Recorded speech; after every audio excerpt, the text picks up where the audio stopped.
Assalamualaikum warahmatullahi wabarakatuh. Selamat berjumpa kembali dengan channel Afintech 2021. Kali ini saya akan menjelaskan secara singkat mengenai pengumuman dari DJP mengenai Peng nomor 5 PJ.09-2022, yaitu tentang pengalihan saluran pelaporan SPT tahunan melalui aplikasi ISPT menjadi e-form dan e-filing. Jadi akan saya jelaskan paragraf demi paragraf dari isi pengumuman ini dalam rangka meningkatkan pelayanan kepada wajib pajak untuk melaporkan surat pemberitahuan atau SPT tahunan secara elektronik. Jadi tujuannya di sini adalah untuk mempermudah wajib pajak melaporkan SPT tahunan secara efektif dan efisien atau lebih efektif dan efisien. Kemudian, Direktur Jenderal Pajak atau DJP telah menyediakan aplikasi e-form untuk jenis formulir SPT 1770S, 1770 dan 1771 di sini untuk badan. Sekarang pertanyaannya adalah kenapa di sini tidak ada 1770SS? Jadi kenapa DJP tidak mencantumkan SS? Karena dikhawatirkan bahwa yang melaporkan 70 SS itu susah untuk mendapatkan internet atau beliau berada di daerah terpencil. Jadi di sini kenapa tidak dimasukkan? Itu mungkin ada mungkin salah satu penyebab atau alasannya. Jadi di sini untuk yang 70 SS tetap bisa melanjutkan menggunakan e-filing apabila sebelumnya telah menggunakan e-filing atau bahkan sebelumnya pernah menggunakan e-form. Jadi masih bisa untuk lapor e-filing. Tapi apabila sebelumnya tidak pernah menggunakan e-filing bahkan e-form, jadi tetap bisa datang ke KPP setempat. Jadi masih diperbolehkan. Kemudian aplikasi ini memungkinkan wajib pajak untuk melaporkan SPT tahunan secara daring atau online dengan mengunduh dan mengunggah kembali formulir SPT tahunan yang sudah diisi dalam bentuk portable document formats. Di sini adalah khusus untuk e-form. Jadi berkenaan dengan hal tersebut disampaikan beberapa hal sebagai berikut. 1. DJP akan menutup saluran pelaporan SPT tahunan melalui aplikasi ISPT atau SPT elektronik dalam bentuk CSV. Hal ini dilakukan untuk meningkatkan efisiensi dan kualitas data perpajakan. Jadi sejak pemberlakuan pengumuman ini, wajib pajak tidak perlu menyampaikan dalam bentuk CSV lagi. Tapi untuk PPh badan, karena di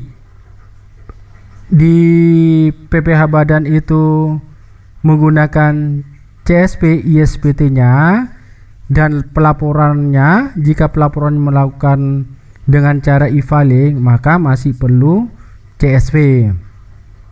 Kemudian yang kedua, penutupan saluran pelaporan SPT tahunan melalui aplikasi ISPT akan dilakukan secara bertahap, yaitu untuk formulir 70S, 70 dan 71 itu pada tanggal 28 Februari 2022 pukul 4.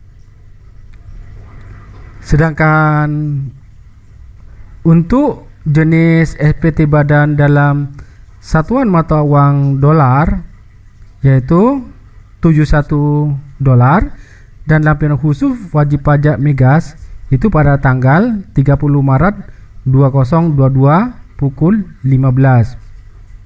Jadi di sini ada dua penerapan untuk pelaksanaan pemberlakuan dari pengumuman ini, yaitu untuk yang rupiah tanggal 28, sedangkan yang pembukuannya dengan mata uang US itu tanggal 30 Maret 22. Jadi perlu diketahui bahwa sampai saat ini DJP hanya mengakui atau menyetujui untuk pembukuan dengan mata uang rupiah dan US dollar.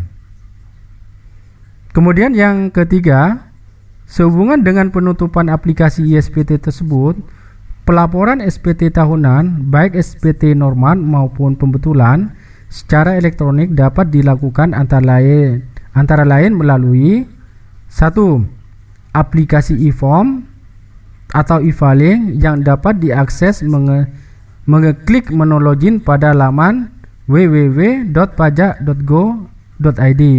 Di sini sudah jelas sesuai dengan judulnya dari pengumuman ini adalah pemberlakuan untuk e-form dan e-filing. Kemudian ada alternatif kedua, yaitu dengan minta bantuan dari, saya bacakan dulu. B adalah aplikasi pelaporan SPT tahunan melalui penyedia jasa aplikasi perpajakan atau PJAP yang dapat diakses melalui tautan link yang disediakan oleh masing-masing PJAP. Jadi di sini DJP bermitra dengan PJAP, di mana list dari PJAP bisa cek di sini di pajak.go.id. PJAP di sini adalah membantu wajib pajak yang kesulitan untuk melapor atau bahkan menghitung atau bahkan menerapkan aplikasi perpajakan yang ada yang berlaku. Jadi bisa minta bantuan dari PJAP tersebut. Tentunya kalau yang ini pastinya itu adalah berbayar atau mungkin bisa gratis. Kemudian yang keempat adalah yang terakhir, butir keempat, tata cara pelaporan SPT tahunan melalui e-form dapat dilihat dari laman www.pajak.go.id, sedangkan daftar PJAP yang telah ditunjuk oleh DJP dapat dilihat pada www.pajak.go.id/id/index PJAP. Jadi di sini adalah poin-poinnya. Kemudian saya akan jelaskan mengenai perbedaan penggunaan dengan e-form dibandingkan dengan e-filing. Itu satu adalah tentunya pilih e-form, kalau e-filing pilih e-filing. Kemudian perbedaan yang kedua adalah tanpa aplikasi ISPT 71. Jadi e-form itu murni tidak melakukan atau mengerjakan pelaporan tersebut dengan aplikasi ISPT. Sedangkan e-filing masih bisa dengan aplikasi ISPT 71. Ini untuk PPh badan.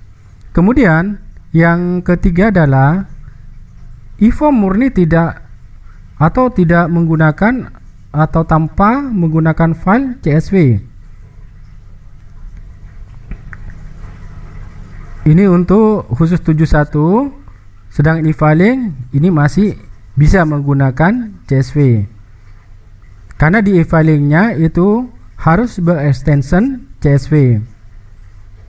Kemudian perbedaan yang keempat adalah pengisian bisa dengan manual. Jadi di sini maksudnya pada saat kita pilih e-form, submit, dan dengan sendirinya akan terdownload di laptop kita atau komputer kita. Nantinya ini akan saya coba praktekkan satu persatu sekalian bagaimana cara penghitungan pelaporan ISPT badan. Kemudian untuk yang e-filing itu pengisiannya dengan online. Di sini ada keuntungan dan kelebihan. Kalau dengan online, kalau internet kita down atau listrik mati sedangkan laptop baterainya tidak ada atau swak, maka dengan sendirinya akan mati. Dan apa yang kita telah isi itu akan hilang kalau dengan online. Sedangkan kalau manual kapan saja kita bisa isi. Kemudian perbedaan yang kelima adalah kode verifikasi dilakukan sebelum isi SPT. Sedangkan kalau e-filing, kode verifikasi sebelum melaporkan dilakukan setelah isi SPT.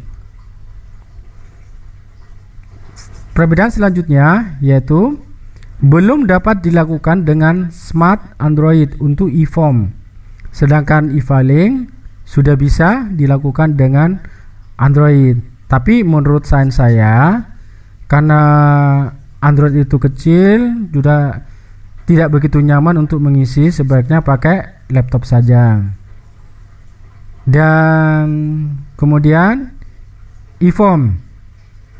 Kalau e-form ini karena dalam bentuk PDF, jadi bisa dilihat filenya itu harus menggunakan aplikasi Form Viewer, yaitu dengan yang 32 bit bukan 64 bit. Itu menggunakan Adobe Acrobat dengan 32 bit. Dimana di sini nanti kita bisa praktekkan di tutorial selanjutnya. Sedangkan e-filing itu tanpa aplikasi viewer. Nah, ini untuk lebih jelasnya sedikit gambaran mengenai perbedaan yang tadi kita sudah jelaskan, yaitu kalau e-form tinggal klik e-form, sedangkan e-filing tinggal klik e-filing. Untuk yang e-form ini masih bisa, kalau e-form itu tanpa menggunakan aplikasi ISPT. Ini adalah model daripada PDF-nya. Sedangkan untuk e-filing itu bisa masih menggunakan ISPT 1771.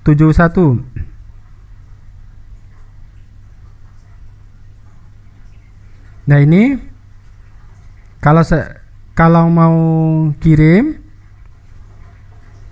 tinggal isi semuanya dari e-form tersebut. Kemudian di lampiran selanjutnya, nah itu klik kirim di sini akan otomatis terkirim dan bisa dilihat panduan selanjutnya. Sedangkan kalau e-filing ini masih bisa menggunakan format CSV, yaitu dari aplikasi ISPT 1771.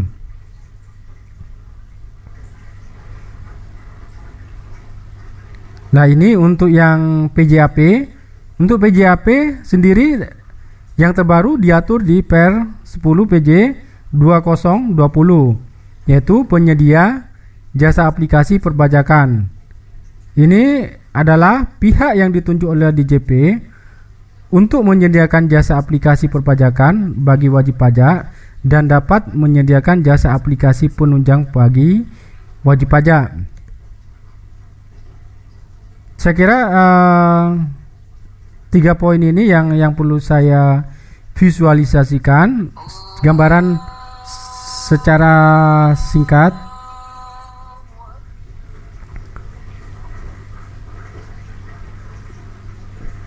Saya kira cukup sekian dulu. Nanti untuk lebih jelasnya akan saya lakukan tutorial mengenai bagaimana cara penghitungan, pengisian dan pelaporan untuk ISPT PPh Badan dengan menggunakan e-form dan e-filing. Jadi terima kasih atas perhatiannya. Sekian dulu saya ucapkan terima kasih, semoga ini bermanfaat. Wassalamualaikum warahmatullahi wabarakatuh.